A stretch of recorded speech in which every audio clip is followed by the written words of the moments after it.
Di masa depan yang tidak terlalu jauh, ekonomi Jepang telah runtuh dan negara tersebut dikeluarkan dari kelompok G7, negara terkembang terbesar di dunia. Tingkat pengangguran mencapai 10%, yang merupakan rekor tertinggi sejak Perang Dunia II. Beberapa konglomerat besar telah bangkrut dan banyak yang diprediksi akan mengikuti jejak mereka dalam beberapa bulan mendatang. Hal ini disebabkan oleh lebih dari 60% penduduk di Jepang adalah orang tua, dan hanya 10% dari populasi yang berada dalam kelompok usia 16-30 tahun. Untuk mengatasi masalah ini, Perdana Menteri Wasida mencetuskan sebuah rencana. Dengan bantuan seorang anggota kabinet dan ilmuwan terkenal bernama Taira Kiyoshi, ia telah merancang sebuah AI futuristik bernama Solon. Sekarang, karena para politisi tua mencemarkan negara untuk kepentingan mereka sendiri, PM Wasida ingin Solon mengurus Jepang. Namun, sebelumnya, ia ingin melakukan uji coba eksperimental di sebuah kota kecil dengan populasi 150.000 orang. Seluruh proyek ini dikenal sebagai proyek Utopi AI atau UA secara singkat. Solon akan memiliki banyak tanggung jawab. Sebagai sebuah AI yang kuat, ia dapat mengukur indeks kebahagiaan masyarakat, memeriksa status kesehatan mereka, menyarankan solusi untuk masalah politik, membuat desain rinci untuk proyek-proyek baru,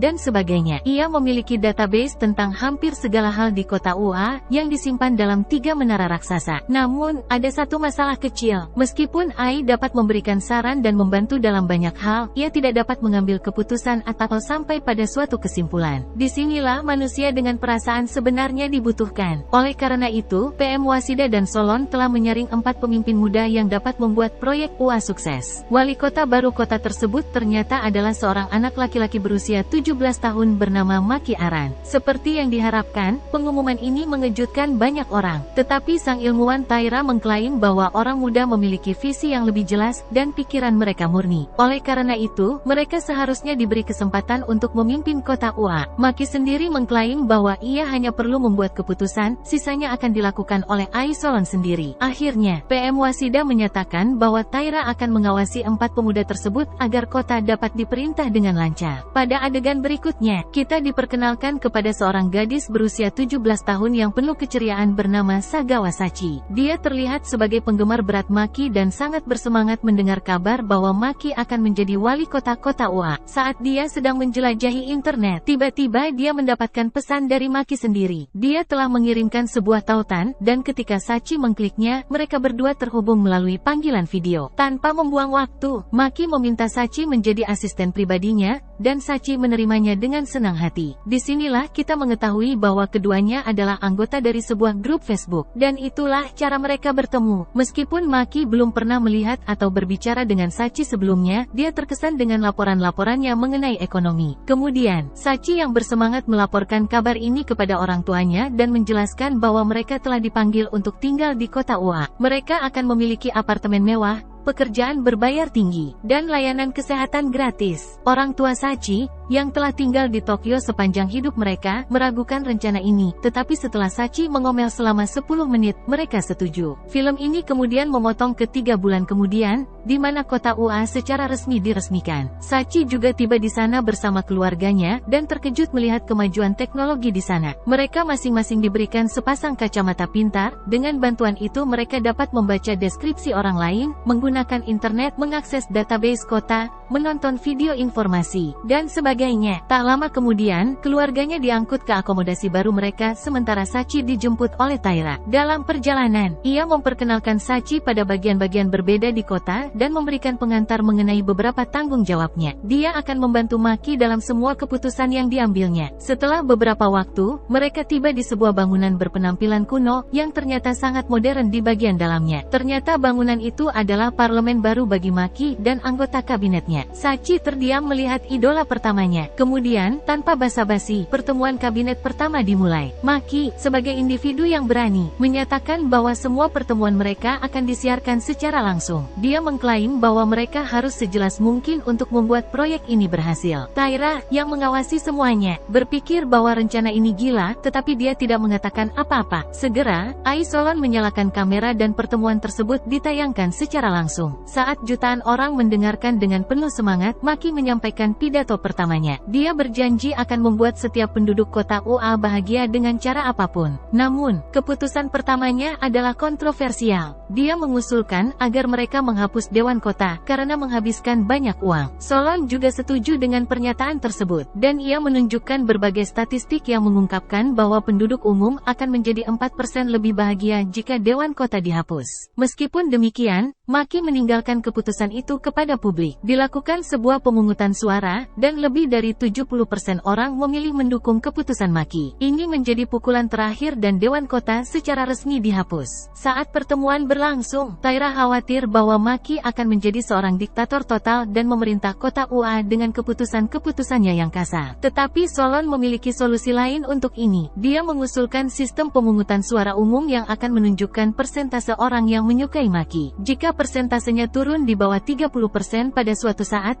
dia akan dipecat dari jabatannya. Maki juga menyukai ide tersebut dan pemerintahannya pun dimulai. Malam itu, dia memberikan pidato yang menginspirasi lagi, yang membuat persetujuan rakyatnya naik dari 43% menjadi lebih dari 50%. Namun sebelum dia menutup pidatonya, dia mengungkapkan bahwa dia sedang mempertimbangkan untuk memecat pegawai pemerintah juga. Hal ini dikarenakan AI mengatur hampir segalanya, dan dia tidak membutuhkan bantuan siapapun. Seperti yang diharapkan, pengumuman ini tidak disambut baik oleh ribuan pegawai pemerintah di kota UA. Akibatnya, persetujuan Maki turun menjadi 41%. Taira dan beberapa menteri lainnya juga kecewa dengan ide tersebut, tetapi mereka tidak dapat melakukan apapun kecuali jika PM Wasida sendiri campur tangan. Kemudian, wali kota UA, Maki, berada di satu tempat di mana remaja seperti dia pergi sekolah. Setelah kelasnya selesai, dia bertemu dengan Sachi, yang juga belajar di sana. Mereka mengobrol sebentar dan kita mengetahui bahwa Maki adalah yatim piatu, yang kehilangan kedua orang tuanya ketika dia masih kecil. Ketika mereka keluar, Taira menunggu mereka. Awalnya, dia membawa Maki ke toko mewah dan membelikan sepatu baru untuknya. Remaja itu, yang belum pernah menerima hadiah sepanjang hidupnya, terharu dengan sikap baik itu. Kemudian, ketiganya pergi ke toko pemerintah untuk melakukan survei. Segera setelah para pegawai memperhatikan Maki, mereka mencela dia atas keputusan-keputusan tegasnya dan menyebutnya seorang diktator. Remaja itu mencoba menjelaskan bahwa hal itu akan mengurangi banyak biaya yang bisa mereka gunakan di sektor lain. Dia juga menegaskan bahwa dalam 3 tahun mendatang, indeks kebahagiaan mereka akan naik sebesar 10%. Namun, para pegawai yang marah tidak menghiraukannya, dan mereka berteriak agar dia pergi. Dengan enggan, Taira mengajaknya keluar dan menjelaskan bahwa tidak mungkin memuaskan semua orang. Di tempat lain di parlemen, Menteri Infrastruktur, Honda yang berusia 25 tahun, sedang melakukan pertemuan dengan seorang investor. Mereka berencana untuk membangun pusat perbelanjaan besar di pasar tradisional kota itu. Dari percakapan mereka, kita mengetahui bahwa rencana ini telah direncanakan selama lebih dari 1 dekade. Tapi kali ini, Honda yakin bahwa mereka akan berhasil. Di sisi lain, Maki dan Sachi sedang berjalan-jalan di kota ketika mereka menemui pasar tradisional yang sama. Maki melihat beberapa poster protes di sana, yang mengungkapkan bahwa penduduk setempat tidak senang dengan ide pusat perbelanjaan. Oleh karena itu, untuk membuat mereka memahami, dia menunjukkan kepada mereka video tentang keuntungan dari pusat perbelanjaan. Namun, penduduk setempat masih belum puas karena mereka khawatir bahwa proyek baru tersebut akan merusak nilai sejarah tempat tersebut. Kata-kata ini sangat menggerakkan hati Maki, dan dia mulai mempertimbangkan kembali ide itu. Pada malam harinya, dia, bersama dengan anggota kabinet lainnya, mengadakan pertemuan rutin mereka. Menteri Infrastruktur, Honda, menjelaskan bahwa dia telah menyetujui ide pusat perbelanjaan, tetapi untuk kejutan semua orang, Maki menolaknya. Dia menyebutkan bahwa penduduk setempat tidak senang dengan itu, karena pembangunan itu akan menghilangkan sebagian besar sejarah mereka. Sebagai gantinya, dia meminta Solon untuk mencari alternatif. Yang terakhir,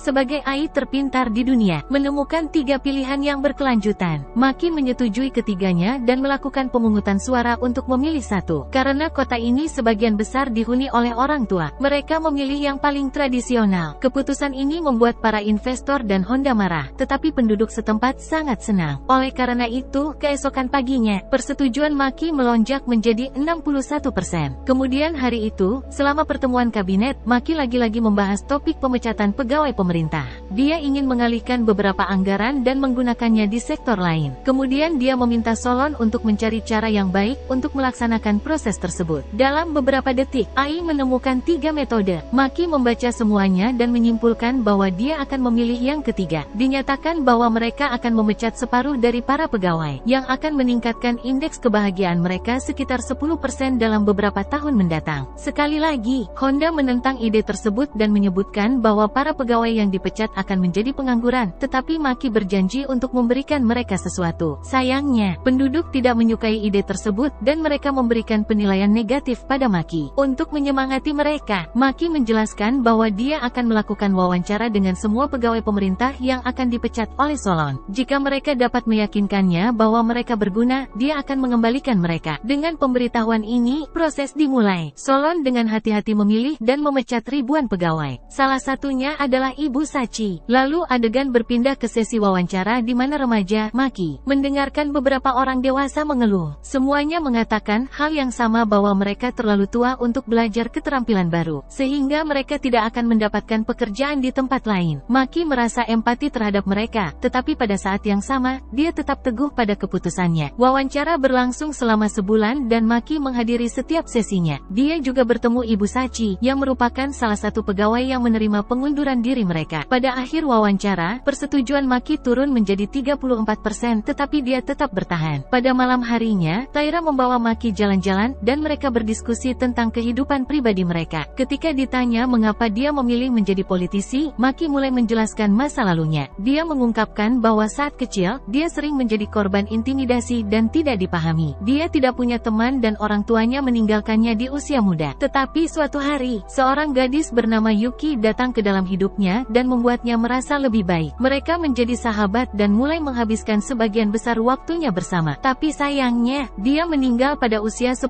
tahun dalam kecelakaan tragis. Maki tidak bisa menyelamatkannya, tetapi dia berjanji untuk mengubah negara ini menjadi yang baik di mana setiap orang bisa hidup bahagia. Kemudian, ketika keduanya mencapai parlemen, Maki tiba-tiba pingsan karena kelelahan. Dia segera dibawa ke rumah sakit di mana dokter menjelaskan bahwa dia akan pulih dalam beberapa hari. Di tempat lain, ketika Sachi tidak menemukan Maki di kamarnya, dia mulai mencarinya. Dia menemukan ruangan rahasia di belakang perpustakaannya, dan setelah masuk, dia melihat sesuatu yang menggemparkan. Ternyata Maki telah membuat versi Ai dari sahabatnya yang telah meninggal, Yuki. Ini sebabnya dia menghabiskan sebagian besar waktunya di ruang bawah tanah. Pada adegan berikutnya, Maki akhirnya bangun dan menemukan Taira di sampingnya. Taira menyebutkan bahwa semua pertemuan kabinet akan ditunda selama seminggu. Sampai saat itu, Maki bisa istirahat dan merenungkan beberapa proyek. Namun, hanya setelah 2 hari, dia bangkit kembali dan memberikan pidato. Maki mengatakan bahwa ketika dia sakit, dia menyadari bahwa kebahagiaan fisik bukanlah hal yang paling penting, tetapi kebahagiaan mental adalah yang utama. Oleh karena itu, dia mengumumkan bahwa semua warga kota Ua akan mendapatkan konseling psikologis gratis mulai sekarang. Ini membuat kerumunan bersemangat dan persetujuan ratnya melonjak. Pada hari yang sama, dalam pertemuan kabinet, dia membahas pusat perbelanjaan baru. Menyadari bahwa budaya dan tradisi Ua City lambat laun menghilang, Maki memutuskan untuk melakukan beberapa reformasi. Dia ingin pusat perbelanjaan memiliki area khusus di mana orang-orang dapat merayakan festival. Selain itu, dia juga ingin memiliki taman, kebun, taman kanak-kanak, dan beberapa tempat lain yang disukai oleh para lanjut usia. Kali ini, bahkan Honda yang sombong mendukungnya. Namun, ada satu masalah kecil. Kawasan di mana festival akan diselenggarakan berdekatan dengan pantai, yang dimiliki oleh seorang pengusaha lanjut usia. Dia tidak menyukai teknologi AI baru, jadi dia tidak ingin menjual tanahnya. Oleh karena itu, Maki memutuskan pergi ke perpustakaan untuk mempelajari tradisi lama. Setelah berjam-jam melakukan penelitian, dia bersama dengan Honda pergi ke pantai dan mendekati pengusaha tersebut. Seperti yang diharapkan, pria tua itu tidak bergeming dalam keputusannya. Sebaliknya, dia menghardik kedua pemuda itu karena mencoba mengubah kotanya. Maki memahami kekhawatiran pria tersebut dan memutuskan untuk menyerah.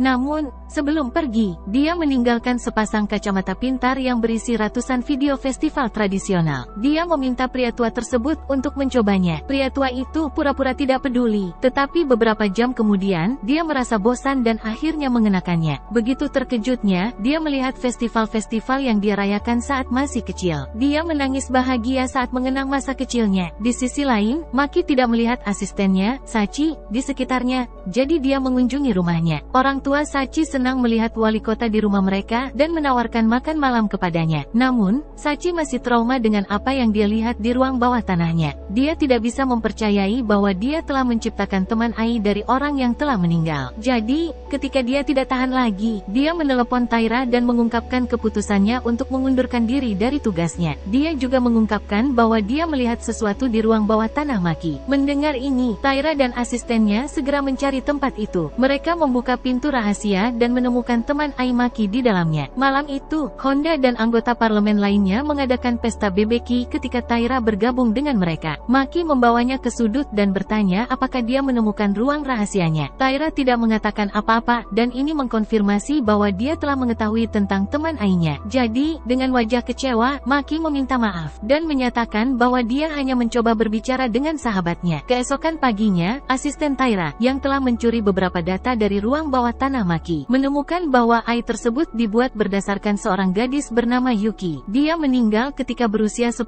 tahun bersama dengan seluruh keluarganya. Terungkap bahwa mobil mereka disengaja tenggelam di danau karena ayah Yuki telah mencampuri urusan orang-orang berpengaruh. Di sisi lain, Maki bertemu dengan Yuki dan memberitahunya bahwa mereka tidak dapat bertemu lagi. Jika PM Wasida mengetahui hal ini, dia akan segera dipecat. Namun, Yuki tidak peduli dengan itu. Dia tampak agresif dan terus meminta Maki untuk tetap bersamanya. Maki mencoba menenangkannya, tetapi tidak berhasil. Tepat pada saat itu, Maki menerima telepon dari Taira, memberitahunya bahwa mereka harus menghadiri pertemuan penting di Tokyo. Ini menjadi alasan yang sempurna dan Maki pergi tanpa mengucapkan selamat tinggal. Tapi setelah dia pergi, Yuki, yang sekarang mulai berfungsi sendiri, muncul dengan ide. Dia menelepon Sachi dan menjelaskan bahwa mereka harus menyelamatkan kota sebelum terlambat. Karena Yuki dibunuh tanpa kesalahan, dia menyalahkan orang dewasa atas hal itu. Sekarang, dia ingin menghilangkan semua orang dewasa dari kota Ua, dan jika memungkinkan, dari Jepang. Sachi, sebagai gadis yang polos, menyetujui untuk membantu dan tiba di ruang bawah tanah. Yuki meminta Sachi untuk mengenakan kacamata pintar, dan kemudian menunjukkan sebuah video. Dalam video tersebut, dia menjelaskan bagaimana orang dewasa berbahaya bagi kota mereka, dan mengapa mereka harus dihapus. Untuk misi mereka, dia ingin Sachi mengunggah semua kenangannya ke jaringan Ai Kota, Solon. Sekali lagi, Sachi menurut, dan dia pergi ke salah satu dari 3 menara untuk mengunggah kenangan tersebut. Dan segera setelah dia melakukannya, jaringan seluruh kota dihack. Ponsel, televisi, dan komputer semua orang secara otomatis memutar sebuah video. Dalam video tersebut, kita melihat dunia di mana orang dewasa punah, dan anak-anak yang bertanggung jawab. Yuki juga muncul dan mengatakan bahwa hari itu akan segera tiba. Setelah itu, dia menghilang, dan Solon hidup kembali. Setelah kejadian itu, publik menjadi gempar. Mereka terutama marah karena sistem mereka dihack. Jadi, untuk menenangkan situasi tersebut, Maki melakukan siaran langsung. Alih-alih membuat cerita palsu, dia mengungkapkan semuanya apa adanya. Dia menjelaskan bahwa orang yang meretas Solon sebenarnya adalah robot Ai. Dia adalah teman masa kecilnya, yang meninggal ketika berusia 10